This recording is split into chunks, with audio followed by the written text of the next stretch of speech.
आज से तो कितने बत्ती बज ली है। तो 35 भाई हैं। हाँ जी। 35। तामसी धृति के लक्षण। धारण करने की जो शक्ति है, यदि वो तामसी है तो क्या होगा। यया स्वप्नम भयम शोकम विषादम मदम एव च न विमुच्यति दुर्मेधा धृति सा पार्थ तामसी। हे पार्थ, दुष्ट बुद्धि वाला मनुष्य जिस धृति के द्वारा निद्रा, भय, चिंता, दुख और घमंड को भी नहीं छोड़ता अर्थात धारण किए रहता है, वह धृति तामसी है। तामसी धारण शक्ति के द्वारा मनुष्य ज्यादा निद्रा, भार और भीतर का भय, चिंता, दुख और घमंड इनका त्याग नहीं करता, इन सब में रचा पचा रहता है। वह कभी ज्यादा नींद में पड़ा रहता है, कभी मृत्यु, बीमारी, अपयश, अपमान, स्वास्थ्य, धन आदि के भय से भयभीत रहता है, कभी चिंता शोक में डूब जाता है तो कभी दुख में मग्न रहता है और कभी अनुकूल पदार्थों के मिलने से घमंड में चूर रहता है। निद्रा, भय, शोक आदि के सिवाय प्रमाद, अभिमान, दंभ, द्वेष, ईर्ष्या आदि दुर्गुणों को तथा हिंसा, दूसरों का अपकार करना, उनको कष्ट देना, उनके धन का किसी तरह से अपहरण करना, ऐसे दुराचारों को भी इन पदों से ले लेना चाहिए। इस प्रकार निद्रा, भय आदि को और दुर्गुण दुराचारों को पकड़े रहने वाली, उनको न छोड़ने वाली धृति तामसी है। भगवान ने धार्यते पद से सात्विक और राजस मनुष्य के द्वारा क्रमशः सात्विक और राजसी धृति को धारण करने की बात बताई, लेकिन यहाँ तामस मनुष्य के द्वारा तामसी धृति को धारण करने की बात नहीं बताई, क्योंकि जिसकी बुद्धि बहुत ही दुष्टा है, जिसकी बुद्धि में अज्ञता मूढ़ता भरी हुई है, ऐसा मलिन अंतःकरण वाला तामस मनुष्य निद्रा, भय, शोक आदि भावों को छोड़ता नहीं, वह उनमें स्वाभाविक ही रचा बचा रहता है, स्वाभाविक उनमें रमे हो। तो राजसी, सात्विकी, तामसी तीनों धृतियों के वर्णन में राजसी और तामसी धृति में तो क्रम से फलाकांक्षी और दुर्मेधा पद से कर्ता का उल्लेख किया, पर सात्विकी धृति में कर्ता का उल्लेख नहीं किया। इसका कारण है कि सात्विकी धृति में कर्ता निर्लिप्त होता है, उसमें कर्तृत्व का कोई लेप नहीं होता, लेकिन राजसी और तामसी धृति में कर्ता लिप्त होता है। मानव शरीर विवेक प्रधान है। मनुष्य जो कुछ करता है उसे वह विचार पूर्वक ही करता है। वह जो ही विचार पूर्वक काम करता है त्यों ही विवेक ज्यादा स्पष्ट प्रकट होता है। सात्विक मनुष्य की धारण शक्ति में विवेक साफ साफ प्रकट होता है कि मुझे तो केवल परमात्मा की तरफ ही चलना है। राजस मनुष्य की धृति में संसार के पदार्थों और भोगों में राग की प्रधानता होने के कारण विवेक वैसा स्पष्ट नहीं होता। फिर भी इस लोक में सुख, आराम, मान, आदर मिले, परलोक में अच्छी गति मिले, भोग मिले, इस विषय में विवेक काम करता है। इसमें तो बहुत प्रबल है विवेक कि हमारा सम्मान हो, और आचरण भी मर्यादा अनुसार ही करता है। लेकिन तामस मनुष्य की धृति में विवेक बिल्कुल दब जाता है। तामस भाव में उसकी इतनी दृढ़ता हो जाती है कि उसे उन भावों को धारण करने की आवश्यकता ही नहीं रहती। वह तो निद्रा, भय आदि तामस भाव में ही रचा पचा रहता है। पारमार्थिक मार्ग में क्रिया इतना काम नहीं करती जितना अपना लक्ष्य काम करता है। कल भी मेन बात आई थी कि जो आध्यात्मिक रास्ता है उसमें लक्ष्य की प्रधानता है, और जो सांसारिक क्रियाकलाप है उसमें क्रिया की, स्थूल क्रिया की प्रधानता स्थूल शरीर में है, चिंतन की प्रधानता सूक्ष्म शरीर में है, और स्थिरता यानी समाधि की प्रधानता कारण शरीर में है। और ये सब क्रिया है। क्रिया तो शरीरों में होती है, पर मेरे को तो केवल पारमार्थिक मार्ग पर ही चलना है, ऐसा लक्ष्य चेतन स्वरूप में रहता है। चेतन स्वरूप में जैसा लक्ष्य होता है उसी के अनुसार इसकी क्रियाएं होती है। जो चीज स्वयं में रहती है वह कभी बदलती नहीं। और ये हमारे अंदर जो बुरी बातें हैं कितनी भी गहराई से हो, फिर भी वो जो मूल तत्व है जिसको हम चेतन तत्व कह रहे हैं वहाँ तक नहीं जा रही है। क्योंकि वहाँ तक कोई चीज़ चली जाएगी तो वह फिर मिट नहीं सकती, और ये समाप्त हो जाती है तो इसका मतलब ये वहाँ तक नहीं जा पाती। उस लक्ष्य की दृढ़ता के लिए सात्विक बुद्धि की आवश्यकता है, और बुद्धि के निश्चय को अटल रखने के लिए सात्विक धृति की आवश्यकता है।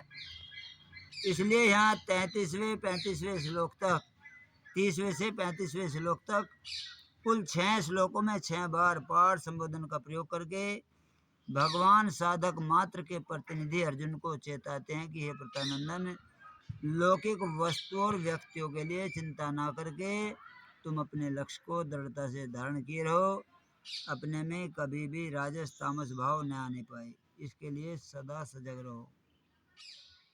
निद्रा, भय, चिंता, दुख, घमंड आदि दोष तो रहेंगे ही, दूर हो नहीं सकते। ऐसा निश्चय करने वाले मनुष्य दुर्मेधा हैं। ऐसे मनुष्यों का दोषों को छोड़ने की तरफ ख्याल ही नहीं जाता, छोड़ने की हिम्मत ही नहीं होती। वे तो इनको स्वाभाविक धारण किए रहते हैं। अधिक निद्रा ही बाधक है, आवश्यक यथ है वो निद्रा बाधक नहीं।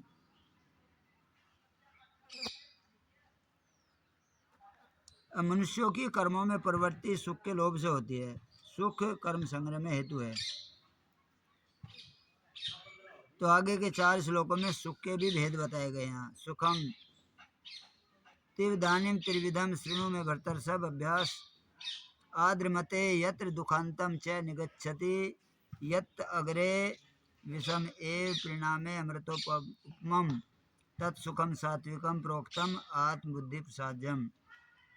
हे भरत वंश में श्रेष्ठ अर्जुन, अब 3 प्रकार के सुख को भी तुम मुझसे सुनो, जिसमें अभ्यास से रमण होता है और जिससे दुखों का अंत हो जाता है। ऐसा वह परमात्म विषयक बुद्धि की प्रसन्नता से पैदा होने वाला जो सुख सांसारिक आसक्ति के कारण आरंभ में विष की तरह और परिणाम में अमृत की तरह होता है, वह सुख सात्विक कहा गया।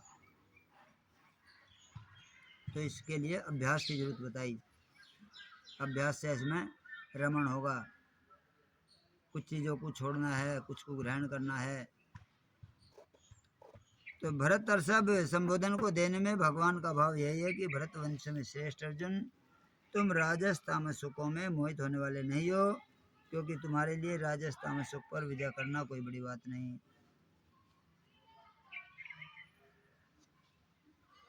तुमने राजस सुख पर भी विजय कर ली, क्योंकि स्वर्ग की उर्वशी जैसी सुंदरी अप्सरा को भी तुमने ठुकरा दिया। इसी प्रकार तुमने तामस सुख पर भी विजय कर ली, क्योंकि प्राणी मात्र के लिए आवश्यक जो निद्रा का तामस सुख है उसको भी तुमने जीत लिया, इसलिए तुम गुणाकेश हो। ज्ञान, कर्म, कर्ता, बुद्धि, धृति के 3 भेद बताने के बाद यहाँ तो पद का प्रयोग करके भगवान कहते कि सुख भी 3 तरह का है। इसमें एक विशेष ध्यान देने की बात है कि आज पारमार्थिक मार्ग पर चलने वाले जितने भी साधक हैं, उन साधकों की ऊंची स्थिति न होने में या उनको परमात्मा तत्व का अनुभव न होने में अगर कोई विघ्न बाधा है तो वह है सुख की इच्छा। सभी सवालों का एक ही जवाब दे दिया। कोई यदि ये कह रहा है कि वह उसको या मुझे हम इतने लंबे समय से लग रही यह चीज़ नहीं मिली, तो इसका कारण है सुख की इच्छा। इसी वजह से हमें मिली, क्योंकि सुख की इच्छा यदि करेंगे तो दुख जरूर आऊगा। सात्विक सुख भी आसक्ति के कारण बंधनकारी हो जाता है। तात्पर्य है कि अगर साधन जन ध्यान और एकाग्रता का सुख भी लिया जाए तो वह भी बंधनकारक हो जाता है। कोई ध्यान में बैठ रहा है और वो केवल अपने मजे में है, सांसारिक शारीरिक मजे में है, तो वो भी गड़बड़ में है। इतना ही नहीं, अगर समाधि का सुख भी लिया जाए तो वह भी परमात्मा तत्व की प्राप्ति में बाधक है। इस विषय में कोई कहे कि परमात्मा तत्व का सुख आ जाए तो क्या उस सुख को भी हम ना लें, तो वास्तव में परमात्मा तत्व का सुख लिया नहीं जाता, बल्कि उस अक्षय सुख का तो स्वतः ही अनुभव होता है। स्वतः ही कोई ये कह दे कि मैं तुझे उस वास्तविक आनंद का अनुभव करा दूंगा या तू ऐसा कर ले इससे ऐसा हो जाएगा, दुनिया की कोई ताकत किसी को ऐसा नहीं करा सकती।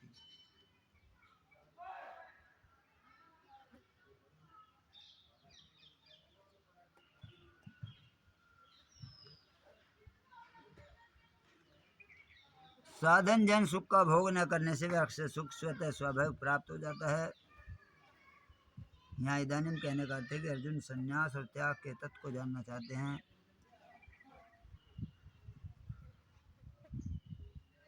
अतः उनकी जिज्ञासा के उत्तर में भगवान ने त्याग, ज्ञान, कर्म, कर्ता, बुद्धि, धृति के तीन तीन भेद बताए, लेकिन इन सब में ध्येय तो सुख का ही है। अतः भगवान कहते हैं कि तुम उसी ध्येय की सिद्धि के लिए सुख के भी तीन भेद सुनो। लोग रात दिन राजस और तामस सुख में लगे रहते हैं। राम राम जी। राजस और तामस सुख, और उसी को वे वास्तविक सुख मानते हैं। इस कारण सांसारिक भोगों से ऊंचा उठकर भी कोई सुख हो सकता है, प्राणों के मोह से ऊंचा उठकर भी कोई सुख मिल सकता है। राजस और तामस सुख से आगे भी कोई सात्विक सुख है। इन बातों को वे समझ नहीं सकते। इसलिए भगवान कहते हैं कि भैया वह सुख तीन प्रकार का है, उनको तुम सुनो और उनमें से सात्विक सुख को ग्रहण करो और राजस तामस सुख का त्याग करो। कारण कि सात्विक सुख परमात्मा की तरफ चलने में सहायक है।